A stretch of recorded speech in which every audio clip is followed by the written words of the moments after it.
Hi students, in the previous session we have seen about inverse square law, and also we have seen that how this inverse square law is applicable to various cases. In today's session we are going to see about electric potential. Before moving to this topic electric potential, we want to know about the work and the electric potential energy. Now let us see about energy consideration. If you want to see the energy consideration, consider a particle. A force is acting on the particle, that is F. If a force is acting on the particle, work is done on the particle. The particle moves from the position A to B. If you want to find the work done on the particle, then we can write W A to B is equal to integration A to B F dot dl, where F is the force acting on the particle. Then now the work can be expressed in terms of the change in potential energy. Why we can express this in terms of potential energy? Because the force is a conservative one. Since it is conservative, there will be no change in total energy. The total energy of the particle will remain constant. That's why the work can be expressed in terms of the change in potential energy. We can write this as W A to B is equal to integration of A to B F dl, that is equal to minus UB minus UA, where UB is the potential energy in the final position and UA is the potential energy in the initial position. The negative sign indicates that the potential energy, it will be a negative quantity. There will be a decrease in potential energy when the particle moves from A to B. That's why we can write this as W A to B is equal to minus del U. Then this force is a conservative one. Now the work done can be expressed in terms of electric potential energy. We already found that the work done is equal to Q naught E into D, where D is the distance travelled by the particle. That is, it comes from the position A and reaches the position B in the electric field E. Now we can write this as W A to B is equal to Q naught E into D, that is equal to minus UB minus UA, where UB is the final potential energy and UA is the initial potential energy. Now the negative sign indicates that when the particle moves, the potential energy increases, and also when the particle moves in the field direction, the potential energy increases. That's why we can write this as minus UB minus UA, that is equal to minus del U. Here we have put the negative sign. Here the work done is independent of the force acting on the particle, but the electric force is a conservative one. The electric potential energy, we want to see about some general points. What are the general points? There are 2 points we want to note that. The first point is the potential energy increases when the particle moves opposite to the direction of the field, and the second point is the potential energy decreases when the particle is moving along the direction of the field applied. These are the 2 important points regarding the electric potential energy. Let us consider a charge Q. This charge is producing an electric field, and consider another charge Q naught. We want to find the work between these two when the particle Q naught is moving from A to B. That is, work done W A to B is equal to 1 by 4 pi epsilon naught 1 by RA minus 1 by RB. This is the work done by the particle Q naught due to the field of the charge Q.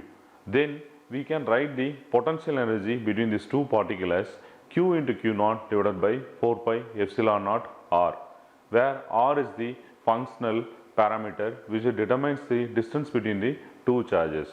So this change in potential energy, if you want to find between these two particles, or the potential energy, that is equal to U is equal to Q into Q naught divided by 4 pi epsilon naught R. Now we can extend this to the particles, that is, there are so many particles and we want to find the potential energy due to all the particles on the charged particle Q. Let us consider the Q is fixed at a point and all the other particles are fixed at different points which will have different distance from Q. That is, let us consider the particles N particles Q1, Q2, Q3 up to Qn, and the particle is Q.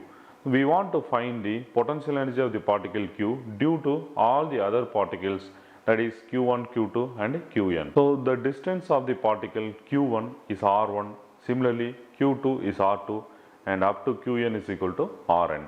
We want to find the potential energy of the particle Q.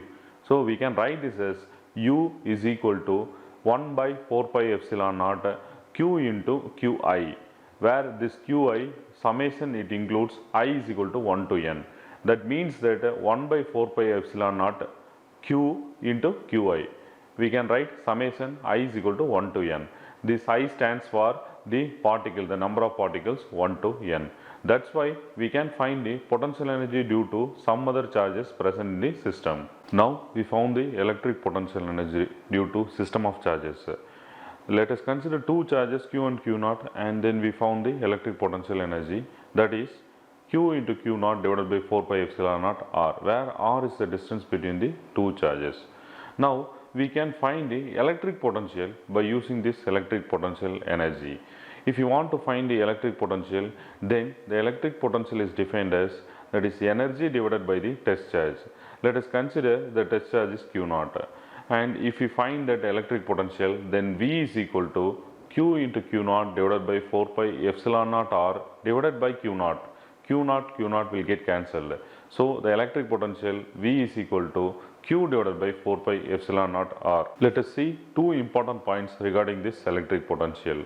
If you see that the first point is the electric potential increases when the particle is moving opposite to that of the electric field, and the second point is the electric potential decreases when it moves along the direction of the electric field. And the next thing is we want to know about the unit for electric volt, that is electric potential. The electric potential V is equal to work divided by charge. The unit for work is joule and the charge, the unit is coulomb. So joule per coulomb, or we can write this as volt.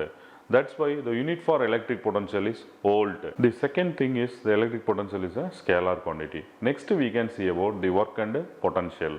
If you want to see the work and potential, we know that the work done on the particle can be written as WA to B is equal to force into displacement, that is F into dl. WA to B is equal to integration A to B F dl, where A is the initial position of the particle and B is the final position of the particle. That's why we are writing WA to B is equal to integration A to B F dot dl, where we know that F is nothing but Q naught E. This Q naught E, if we substitute there, then we can write this as integration A to B Q naught E into dl. WA to B is equal to integration A to B Q naught E into dl. Now we can go for the change in potential energy. That is the potential, the electric potential is equal to work divided by charge. In the left hand side, if we substitute that, the change in electric potential is VB minus VA. That is the potential at B minus the potential at A. That is Q naught E into dl divided by Q naught. Q naught get cancelled. So we can write this as integration A to B E dl. So this is the relation between the potential and the electric field. The change in potential is equal to integration A to B E dot dl.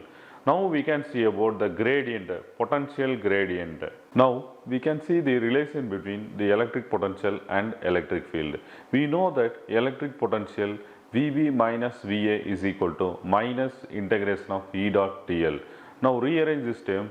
VB minus VA divided by dl is equal to minus E integration. So that is VB minus VA, we can write this as dV, differentiation of the potential. So dV by dl is equal to minus E. So E is equal to minus dV by dl. This dl is the distance. That's why we can write E is equal to minus dV by dx. Minus dV by dx is nothing but the potential gradient. That means that when distance increases, potential decreases from the test charge. So that's why E is equal to minus dV by dx. Now we can see about the unit for energy. If you want to find the unit for energy, let us consider a charged particle E. E is equal to 1.6 into 10 power minus 19 coulombs. Now this charged particle will be moving between 2 points, that is A to B, which have the potential difference of 1 volt. If you want to move, then work has to be done. The work will be equal to Q into V. Q is 1.6 into 10 power minus 19 coulomb and V is the potential difference between 2 points, that is 1 volt. If we find that 1.6 into 10 power minus 19 into 1, we will get 1.6 into 10 power minus 19 into 1, we will get 1 electron volt. That is the charge carried by the electron is 1.6 into 10 power minus 19 and the voltage is 1. So we are getting 1 electron volt. So the work is equal to 1 electron volt. So the unit for energy is electron volt. Let us see about equipotential surface. What is meant by equipotential surface? I will give you an example. It is possible to move a point charge from one point to another point without doing any work. How it is possible? It is possible. If the beginning point and the end point are at the same potential, then no work has to be done. We can move the charge from the beginning point to the end point without doing any work. So how we can consider this equipotential surface? We can think that whether these equipotential surfaces are available or not. It is there. I will tell you an example. Let us consider a point charge. Surrounding this point charge, consider so many concentric spheres with increasing radius. If we consider one concentric sphere which is at a distance r from the center, the points on the concentric sphere will have the same potential. So if we want to move the charge from one point to the other point in the first concentric sphere of radius r, no work has to be done. So it is possible to move a charge from one point to the other point without doing any work. So we can tell this as the first concentric sphere. The points on the concentric sphere are at same potential. So this surface is an equipotential surface. I will explain with this one more example. That is, consider two point charges. This each individual charge will have the concentric spheres surrounding it. So this have an influence between each other. Because of that influence, each concentric sphere will have different potential. If we consider a single concentric sphere that is at a distance r from the center of the first particle and r from the center of the second particle, the distances are same. So the potential will remain constant.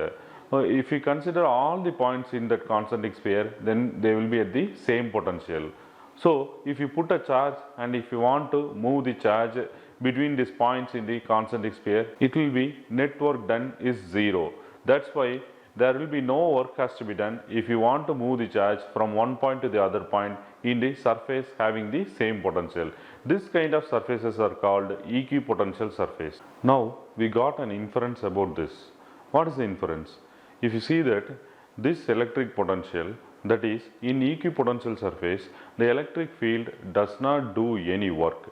Since no work has done, this force acting on the particle will be equal to 0. That is, we already know that in an electric field, the force experienced by the charged particle F is equal to QE. If we find that force, then it will be equal to 0. Why it is 0? The work is 0. Why work is 0? Because in the equipotential surface, no work is done when we move the particle from one point to the other point.